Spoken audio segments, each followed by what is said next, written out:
Salam, salam sejahtera bagi kita semua.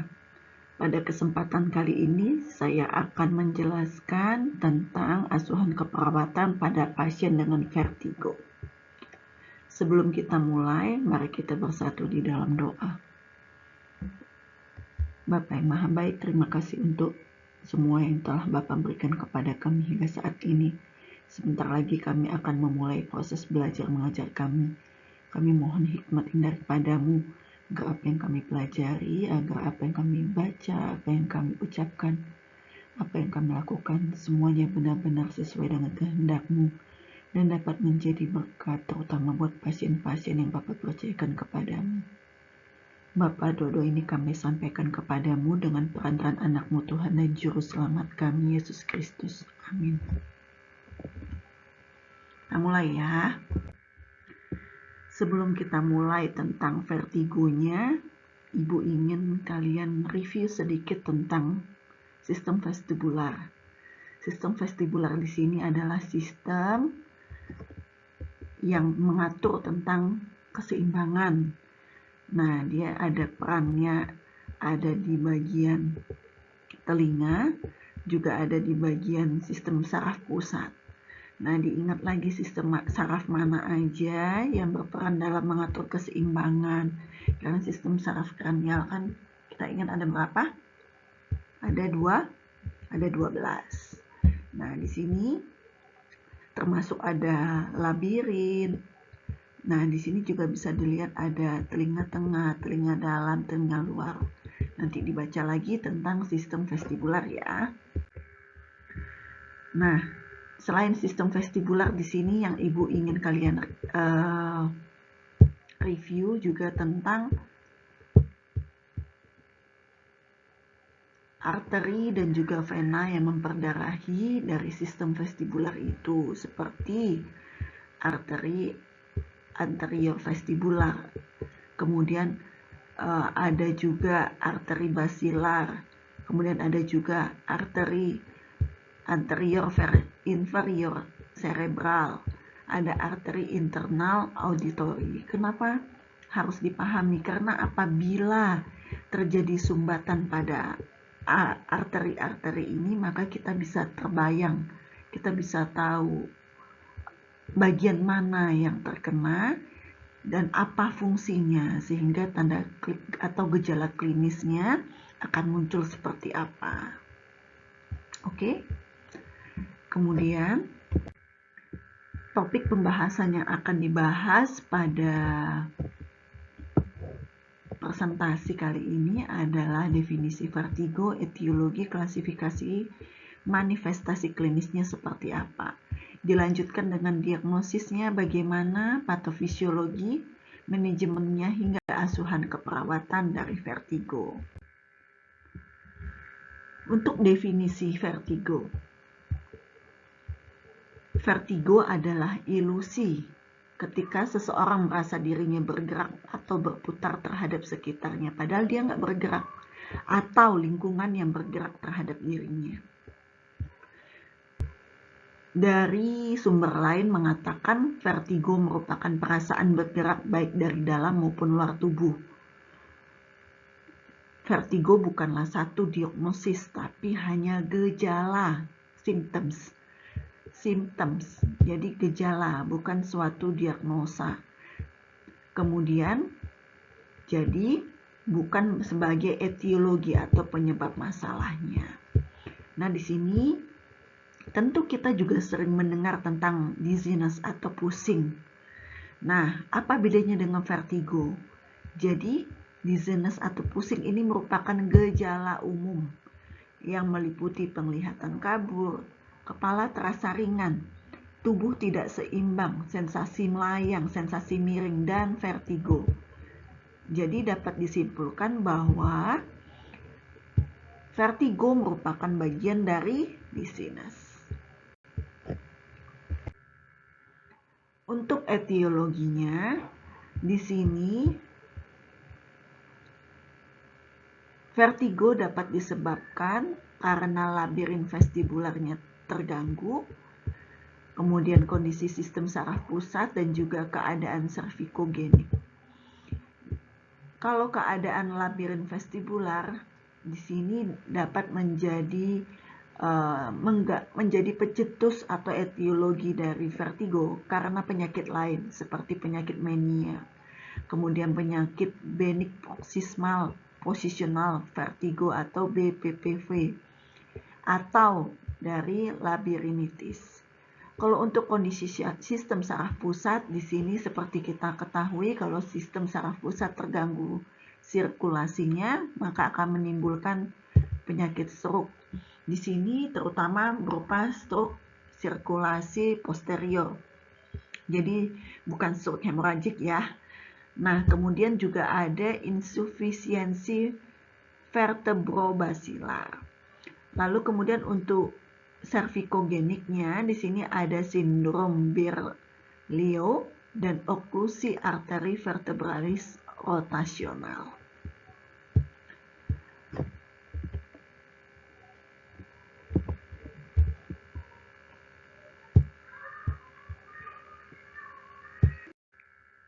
Pada slide ini menjelaskan tentang klasifikasi dari vertigo. Kalau dilihat dari lokasi lesinya, vertigo itu dapat diklasifikasikan menjadi dua, yaitu vertigo perifer dan juga vertigo sentral. Vertigo perifer di sini, dia lesinya itu yang terkena adalah telinga dalam dan juga nervus vestibularis. Sedangkan kalau vertigo sentral, lesinya itu mengenai batang otak atau cerebellum atau cerebrum. Kemudian untuk manifestasi klinis. Di sini secara umum vertigo itu akan menyebabkan sensasi dering atau berdengung di telinga. Kemudian telinga juga terasa penuh. Lalu kemudian kehilangan keseimbangan sehingga bisa sampai terjatuh. Lalu juga ada mual, muntah, dan keringat dingin karena adanya gangguan sistem saraf otonom. Kemudian ada juga perasaan pusing atau berputar, sakit kepala, perubahan penglihatan, sehingga kehilangan pendengaran.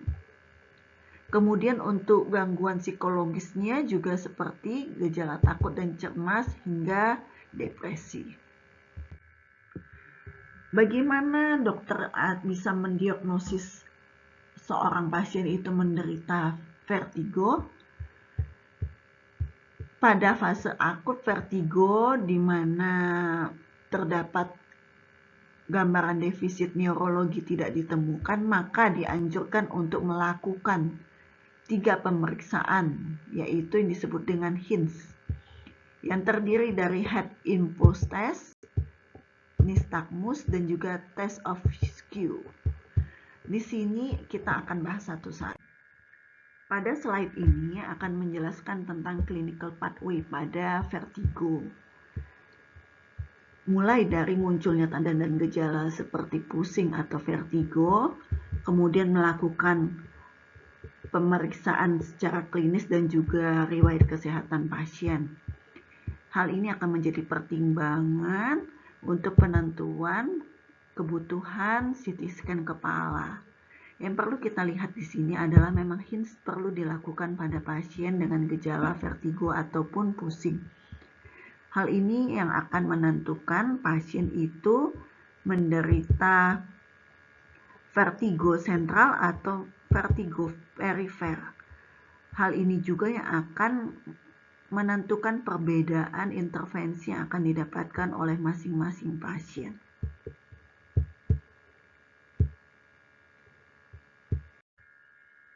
Pada slide ini menjelaskan tentang HINS yang pertama tadi, yaitu Head Impulse Test. Di sini dilakukan dengan cara ketika kepala menoleh ke kiri, maka refleks vestibulokuler horizontal kiri itu akan menghasilkan gerakan mata yang sama, dan ketika menoleh ke arah berlawanan, maka mengembalikan mata ke target seperti dapat dilihat di gambar B dan juga gambar C.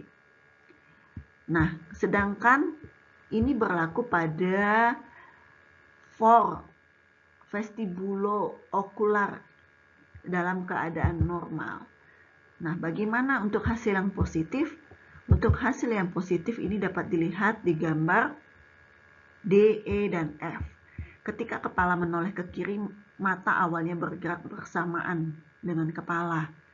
Kemudian gerakan mata cepat akan mengarahkan pandangan dari satu titik fokus ke titik fokus yang lain.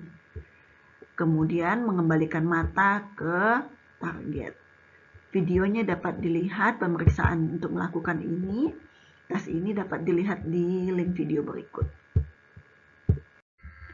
Pemeriksaan Hinds yang kedua yaitu nystagmus. Nystagmus menjadi faktor utama yang membedakan antara vertigo sentral dan perifer. Nystagmus merupakan kondisi ketika bola mata membuat gerakan yang cepat berulang tanpa disengaja. Kemudian di sini pada tabel ini kita dapat melihat perbedaan antara nystagmus sentral dan juga nystagmus perifer. Apabila nystagmus itu sentral maka ada perubahan arah.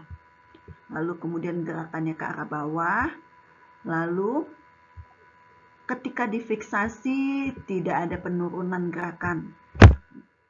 Sedangkan kalau nystagmus yang perifer maka dia tidak ada perubahan arah.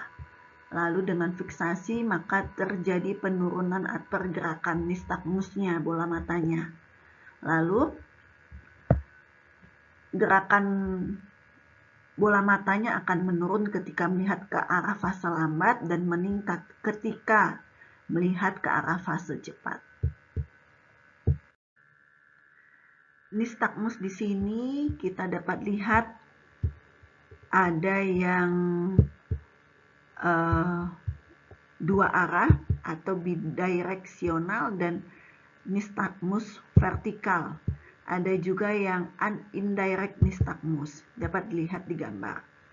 Untuk melihat bagaimana keadaan atau video nystagmusnya pada pasien, maka dapat dilihat di link-link berikut.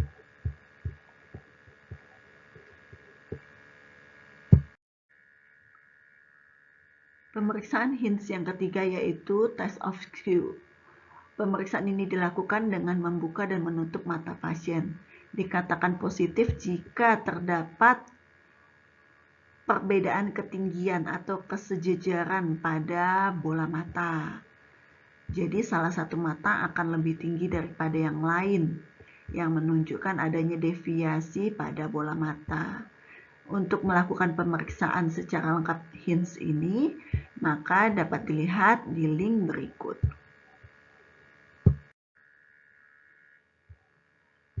Pada slide ini menjelaskan tentang laboratorium dan diagnostik pada pasien vertigo. Apakah seorang pasien dengan gejala vertigo memerlukan pemeriksaan laboratorium? Menurut beberapa artikel dan jurnal menunjukkan bahwa pemeriksaan laboratorium itu tidak dianjurkan secara rutin untuk semua pasien vertigo. Pasien dilakukan pemeriksaan laboratorium apabila hanya memiliki riwayat kesehatan yang kurang sehat. Dalam arti misalnya pasien dengan vertigo memiliki riwayat hipertensi, memiliki riwayat kencing manis atau diabetes mellitus, dan juga banyak penyakit lain yang mungkin diderita oleh pasien. Nah, ini baru pasien diperiksa laboratoriumnya. Kemudian, pemeriksaan tambahan yang biasanya dilakukan adalah pemeriksaan glukosa darah, elektrolit EKG, pemantauan Holter dan juga Doppler karotis. Sedangkan untuk pencitraan seperti CT scan dan juga MRI ini dilakukan apabila ada indikasi yang ditunjukkan oleh pasien. Indikasinya seperti apa? Di sini kita fokus pada pasien dengan risiko tinggi dan juga ditemukan gangguan neurologis pada pasien.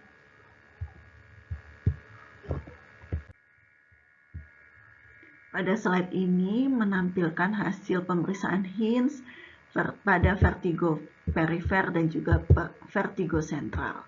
Di sini head impulse-nya akan menampilkan sakade yang berbeda.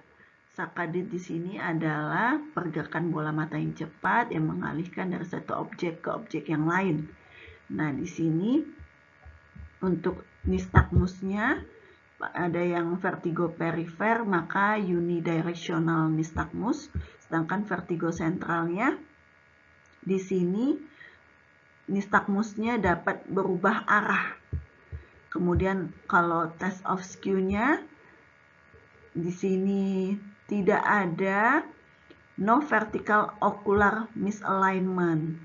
Kemudian kalau di sini ada vertical ocular misalignment. Lalu kemudian kalau yang di perifer dia pendengarannya normal, sedangkan kalau yang di sentral di sini kehilangan pendengarannya.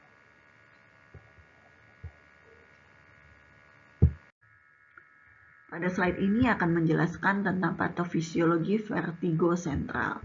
Etiologi yang muncul pada vertigo sentral berupa trauma kepala, stroke, infeksi tumor, penyakit degeneratif.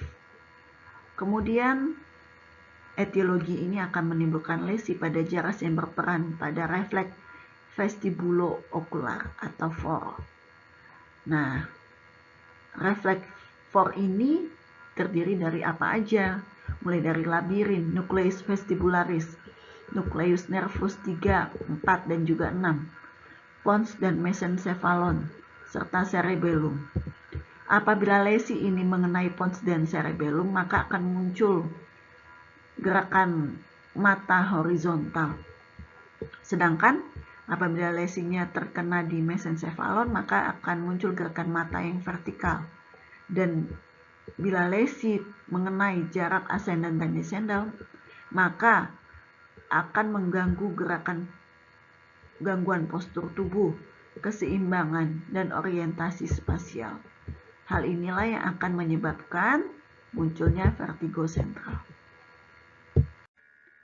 Pada slide ini akan menjelaskan tentang jaras yang berperan pada refleks vestibulo-okular. Refleks vestibulo-okular ini memegang peranan penting pada vertigo sentral. Jaras ini dimulai dari labirin, kemudian menuju ke nucleus vestibularis, nucleus nervus 3, nervus 4, dan juga nervus 8. Pusat integrasi di pons dan juga mesencephalon, serta cerebellum. Pusat integrasi di pons dan cerebellum berperan pada gerakan mata yang horizontal. Sedangkan pusat integrasi di mesencephalon berperan pada gerakan mata yang vertikal. Impuls dari batang otak akan diteruskan melalui dua jaras, yaitu jaras ascendant dan descendant. Jaras ascendant ialah jaras menuju korteks parietotemporal melalui talamus posterolateral. Sedangkan jaras descendant menuju ke medula spinalis melalui tractus vestibulospinal lateral dan medial. Sebagai tambahan, jaras descendant ini mengatur juga postur tubuh. Lesi pada jaras-jaras ini akan menyebabkan munculnya vertigo sentral. Oleh sebab itu, pemeriksaan refleks vestibulo-okular memegang peranan penting untuk membedakan lesi sentral dan juga perifer. Selanjutnya kita akan membahas patofisiologi vertigo perifer.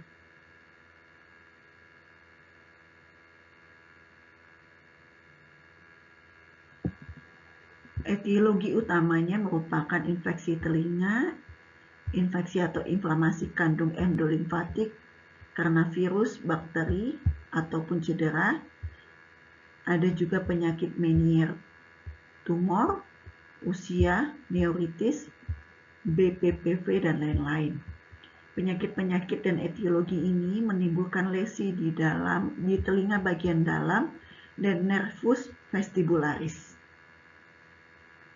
Pada benign positional vertigo terjadi saat otokonia atau suatu kalsium karbonat yang terbentuk di makula utriculus terlepas dan masuk ke dalam kanal semicircularis. Sehingga hal ini menyebabkan sensasi berputar ketika terjadi perubahan posisi kepala. Lokasi tersering terjadinya BPPV adalah pada kanal semicircularis posterior, yaitu kanal yang paling dipengaruhi oleh perbedaan gravitasi. Lepasnya otokonia juga cukup sering terjadi pada kanalis semicircularis horizontal. Namun, keluhan umumnya akan spontan membaik dibandingkan dengan kanalis semicircularis posterior. BPPV jarang terjadi pada kanalis semicircularis anterior. Dapat disebabkan karena posisi kanal yang paling atas, sehingga otokonia jarang masuk ke dalamnya. Yang kedua yaitu neuritis. Pada neuritis vestibular, kondisi inflamasi pada nervus vestibularis yang kemungkinan disebabkan oleh virus. Biasanya diawali dengan infeksi yang menyerupai viral-like illness. Ada juga yang didahului dengan infeksi saluran pernapasan.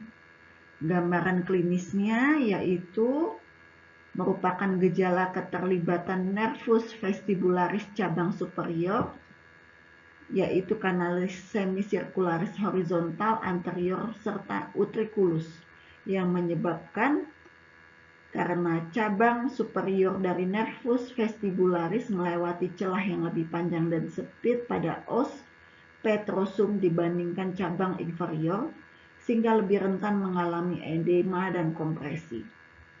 Bila disertai dengan gangguan pendengaran telinga, lesi telinga dalam seperti labirinitis, infak labirin, dan fistula perilimfu harus dipertimbangkan kemungkinan diagnosisnya. Kemudian penyakit Meniere. Penyakit Meniere merupakan penyakit multifaktorial yang menyebabkan kelainan telinga dalam dan bermanifestasi sebagai sindrom vertigo episodik disertai dengan gangguan pendengaran yang fluktuatif. Cairan endolimfatik diproduksi di koklea dan kanalis semicircular serta diabsorpsi di kantung endolimfatik. Terjadinya hidrops endolimfatik diperkirakan akibat penekanan volume endolimfe atau gangguan mekanisme absorpsinya tadi. Salah satu pencetus gangguan ini adalah infeksi atau inflamasi pada kantung endolimfatik sehingga menyebabkan gangguan absorpsi cairan endolimfatik. Ada beberapa penyebab lain menyebutkan hubungan antara kondisi metabolik, hormon, alergi, genetik, atau stres. Belum ditemukan etiologi pastinya terjadinya hidrops endolimfatik pada penyakit Meniere ini.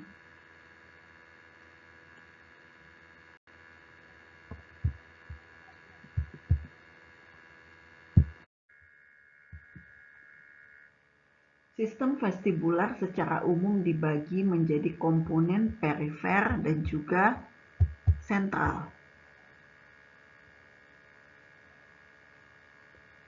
Komponen perifer terdiri dari kanalis semicircularis, baik itu posterior, horizontal maupun anterior. Sedangkan ditambah dengan organ otolit berupa sacculus dan utriculus bilateral.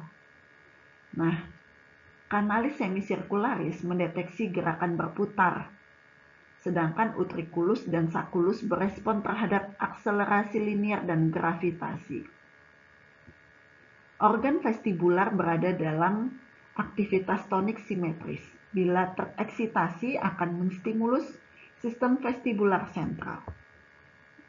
Pada keadaan normal, sistem saraf pusat memberikan respon terhadap setiap perbedaan aktivitas dari kedua kompleks nukleus vestibular. Dalam keadaan statis, artinya tidak ada gerakan kepala, aktivitas neural pada kedua nukleus vestibular simetris. Sedangkan bila ada gerakan, seperti pada gambar ini, terjadi aktivitas asimetris pada nukleus vestibular yang digambarkan oleh sistem saraf pusat sebagai gerakan kepala. Adanya proses patologis juga akan diinterpretasikan sebagai aktivitas asimetris oleh sistem saraf pusat. Pada gangguan vestibular perifer unilateral sisi kanan, terjadi hilangnya resting neural activity pada nervus dan nukleus vestibular kanan. Ketidakseimbangan aktivitas neural ini diinterpretasikan, ditangkap, atau digambarkan sebagai gerakan kepala yang cepat dari kanan ke arah kiri. Kemudian otak meresponnya sebagai pergerakan mata korektif berupa nistagmus vestibular.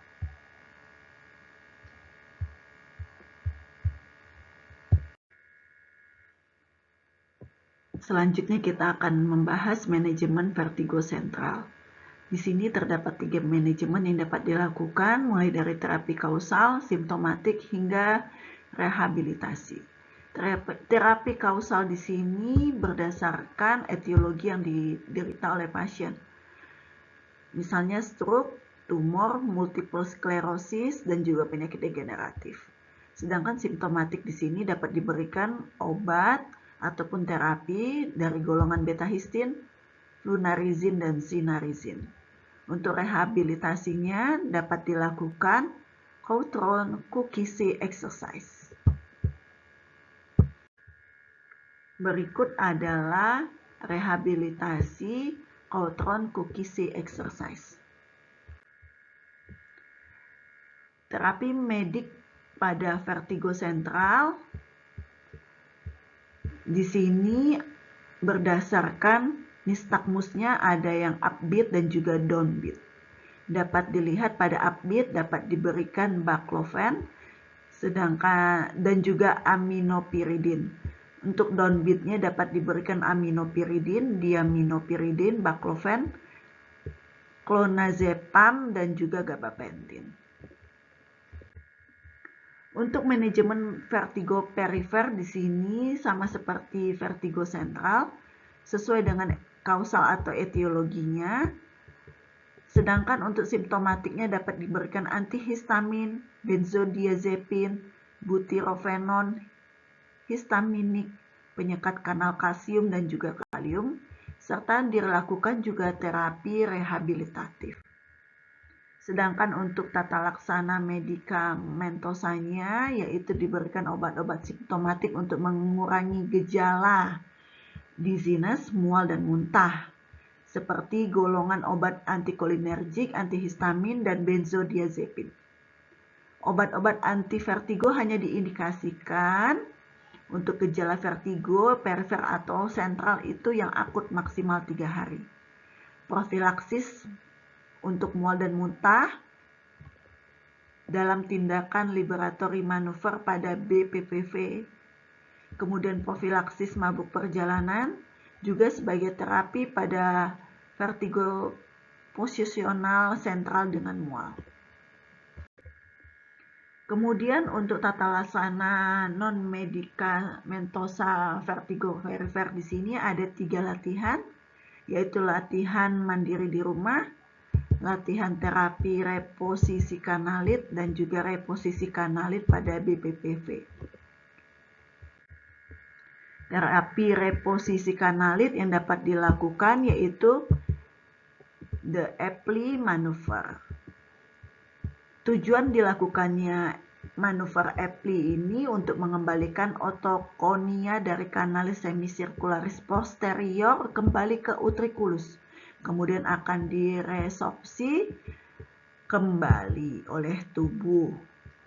Cara melakukannya ada 6 dan dipertahankan selama minimal 30 detik. Kemudian untuk reposisi kanalit BPPV di sini dengan melakukan manuver Semon.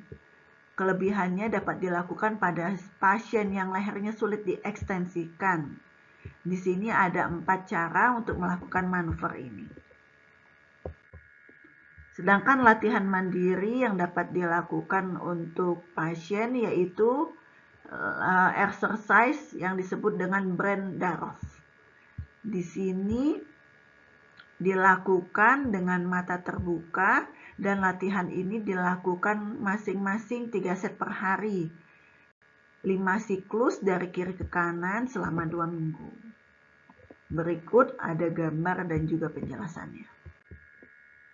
Kemudian untuk nursing manajemennya, kita ingat bahwa nursing manajemen itu mulai dari pengkajian hingga evaluasi. Jadi yang dikaji adalah sebagai berikut. Yang pertama adalah keluhan utama, riwayat hipotensi postural, riwayat pengobatan, pemeriksaan kaki dan alas kaki untuk melihat atau menilai risiko jatuhnya. Kemudian juga ada pemeriksaan penglihatan, lalu penilaian risiko jatuh, kaji pasien untuk mengetahui kondisi apapun yang dapat meningkatkan risiko jatuh, dan juga serta diberikan pendidikan kesehatan. Berikut adalah contoh pengkajian yang dapat dilakukan apabila pasien mengeluh pusing. Jadi kita dapat menanyakan pusingnya itu berputar atau tidak. Nah, apabila pusingnya berputar, maka kita akan berpikir ada 2 penyebabnya, sentral atau perifer.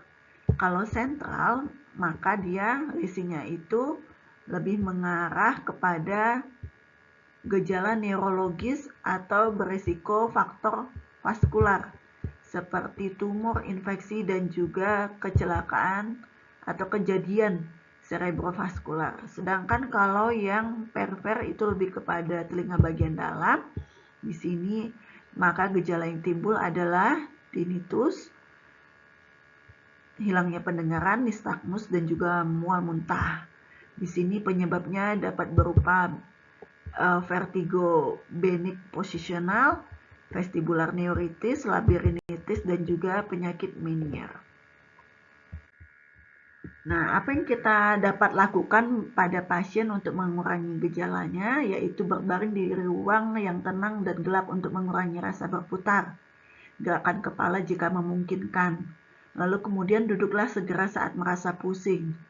Nyalakan lampu jika terbangun di malam hari, gunakan tongkat bila memang ada risiko jatuh. Lalu jika tidak dapat tidur, maka dapat menggunakan bantal tambahan.